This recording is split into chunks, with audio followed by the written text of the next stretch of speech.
ఓం నమో వెంకటేశాయ. ఈ వీడియోలో మీరు తిరుమల దర్శనం గురించి తెలుసుకోబోతున్నారు, తిరుమల చరిత్ర గురించి తెలుసుకోబోతున్నారు. ఓం నమో వెంకటేశాయ. ఈ వీడియో చూసే ముందు మీరు ఈ ఛానల్ను సబ్స్క్రైబ్ చేయండి.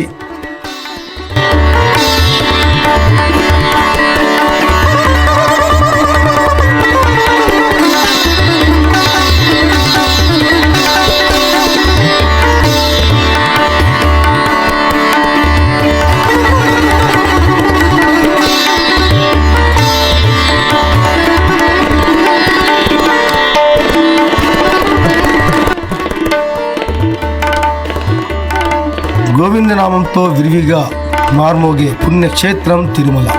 ప్రపంచంలో అత్యధికంగా సందర్శించబడే దేవాలయాల్లో మొదటి స్థానంలో నిలిచే ఈ స్థలం శతాబ్దాల చరిత్ర, పురాణాలు, శిల్పకళ, భక్తి వైభవాలను తనలో దాచుకుంది. ఈరోజు మనం సప్తగిరులకు పుట్టిన చరిత్ర, శ్రీవారి అవతార రహస్యం, ఆలయ వాస్తుశిల్ప వైభవం, విజయనగరుల సువర్ణ యుగం మరియు ఈరోజు తిరుమల ఈ స్థాయికి ఎలా చేరిందని తెలుసుకుందాం.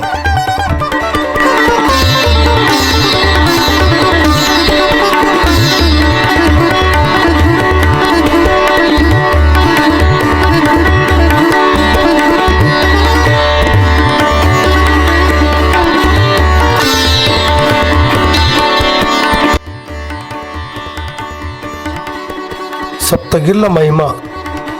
తిరుమల అంటే తిరు ప్లస్ మలై, పవిత్ర కొండ అని అర్థం. ఈ 7 కొండలు శేషాద్రి, గరుడాద్రి, వృషభాద్రి, నీలాద్రి, అంజనాద్రి, వృషాద్రి, నారాయణాద్రి ఈ కొండల పేర్లు. పురాణాల ప్రకారం ఇవన్నీ ఆదిశేషుని 7 శిరస్సులు. అందుకే వీటిని సప్తగిరులు అని పిలుస్తారు.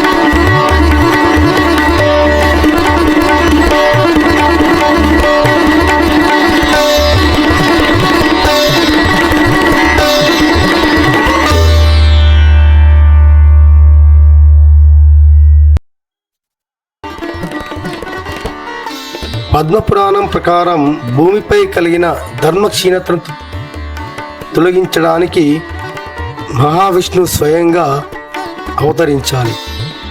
ఒకవైపు మహాలక్ష్మి కోపంతో వైకుంఠం విడిచి వెళ్ళడం, మరోవైపు భూమిపైన ధర్మం తగ్గిపోవడం. ఈ పరిస్థితుల్లో శ్రీనివాస అవతారం తొలగింది.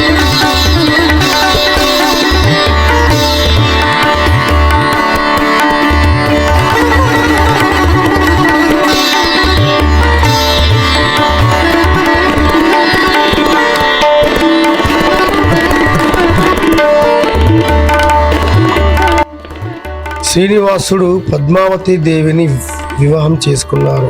ఈ వివాహం కోసం కుబేరుడి నుండి అప్పు తీసుకోగా, ఈ అప్పు తీర్చడానికి భక్తుల దాన ధర్మాలు ఉపయోగిస్తారని పురాణం ప్రచారం పొందింది. తిరుమలలో ఆలయం ఏవైనా ఒక రాజు నిర్మించినది కాదు. అనేక కాలాలుగా అనేక రాజవంశాలు దీనికి రూపం ఇచ్చాయి. పాలవులు 9వ నుంచి 10వ శతాబ్దం వరకు గర్భగుడి చుట్టుపక్కల మొదటి నిర్మాణం చేపట్టారు. చోళులు 10 నుంచి 12వ శతాబ్దం వరకు శిల్పవాస్తువుకు పునాది వేశారు. ఈరోజు కనిపించే ప్రధాన గర్భగుడి నిర్మాణం చాలా భాగం చోళుల సమయానికి చెందింది. తిరుమల చరిత్రలో అత్యంత కీలక అధ్యాయము విజయనగర సామ్రాజ్యము.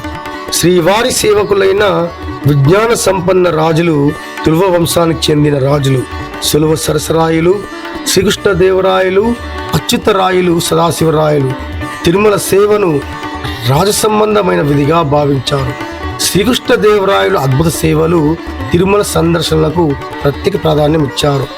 వారు చేసిన బంగారు తలపట్టు, నవరత్న ఆభరణాలు, గోపురాల నిర్మాణం, కనకరథం, రాయలచే రాసిన శాసనాలు ఇప్పటికీ తిరుమల రాతి గోడలపై చెక్కబడి కనిపిస్తాయి. శ్రీకృష్ణదేవరాయలు తిరుమల సందర్శనలకు ప్రత్యేక ప్రాధాన్యం ఇచ్చారు. వారు చేయించిన బంగారు తలపట్టు, కిరీటాలు, నవరత్న ఆభరణాలు, గోపురాల నిర్మాణం, కనకరథం, రాయలచే రాసిన శాసనాలు ఇప్పటికీ తిరుమల రాతి గోడలపై చెక్కబడి కనిపిస్తాయి. ఇవి తిరుమల చరిత్రకు స్పష్టమైన పురాతన ప్రమాణాలు.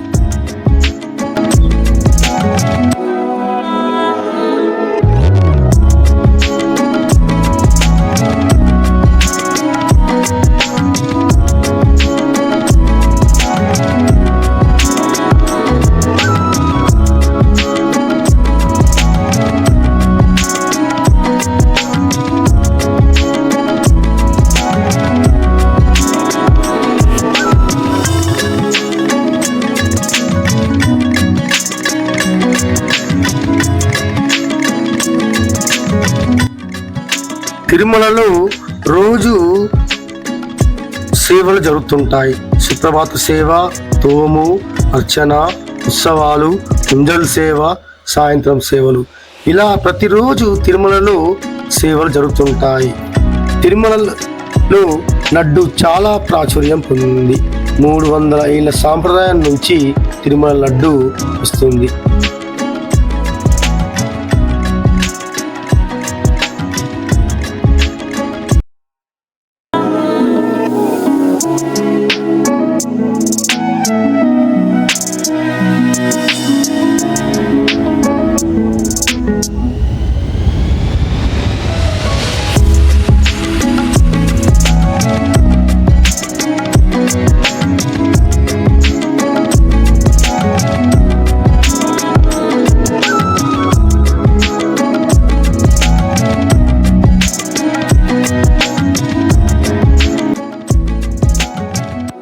తిరుమలలో రోజు సగటున 60,000 నుంచి 80,000 మంది భక్తులు పండుగల వేళ లక్షల్లో హుండీ ఆదాయం, సేవలు, ఆభరణాలు ఇవన్నీ తిరుమలను ప్రపంచంలోనే అత్యంత సంపన్న ఆలయంగా నిలబెట్టాయి.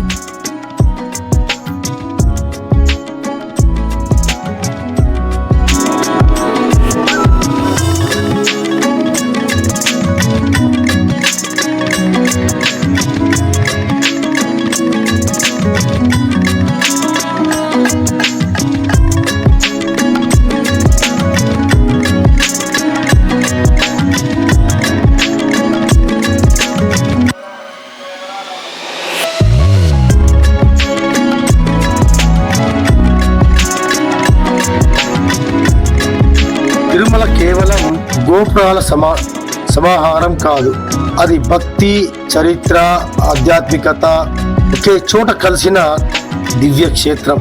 సప్తగిరుల గర్భంలో 1000 ఏళ్ల నుండి ప్రతిధ్వనించే గోవిందనామం ఈరోజు ప్రపంచం నలుమూలల నుంచి వచ్చే భక్తులను అనుభూతుల రహస్యంలో ముంచేస్తుంది.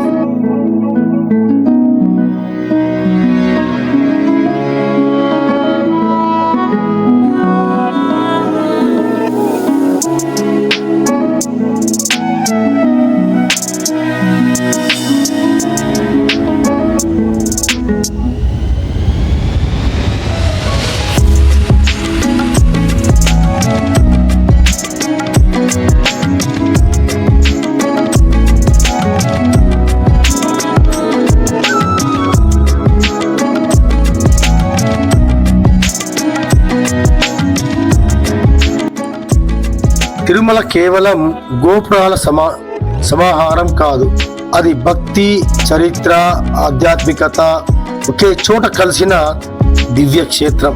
సప్తగిరుల గర్భంలో 1000 ఏళ్ల నుండి ప్రతిధ్వనించే గోవిందనామం ఈరోజు ప్రపంచం నలుమూలల నుంచి వచ్చే భక్తులను అనుభూతుల రహస్యంలో ముంచేస్తుంది. జగజరిమిన గోవింద. తిరుపతి నుంచి తిరుమల చేరుకోవడానికి 2 ప్రధానమైన మార్గాలు ఉన్నాయి. 2 ప్రధానమైన మెట్ల మార్గాలు ఉన్నాయి. ఒకటి అలిపిరి మార్గం, 2 శ్రీవారి మెట్టు, అలాగే 3వది రోడ్డు మార్గం. అలిపిరి కాలిబాట తిరుపతి నుండి మొదలయ్యే ఈ మార్గం సుమారు 9 కిలోమీటర్ల పొడవు ఉంటుంది.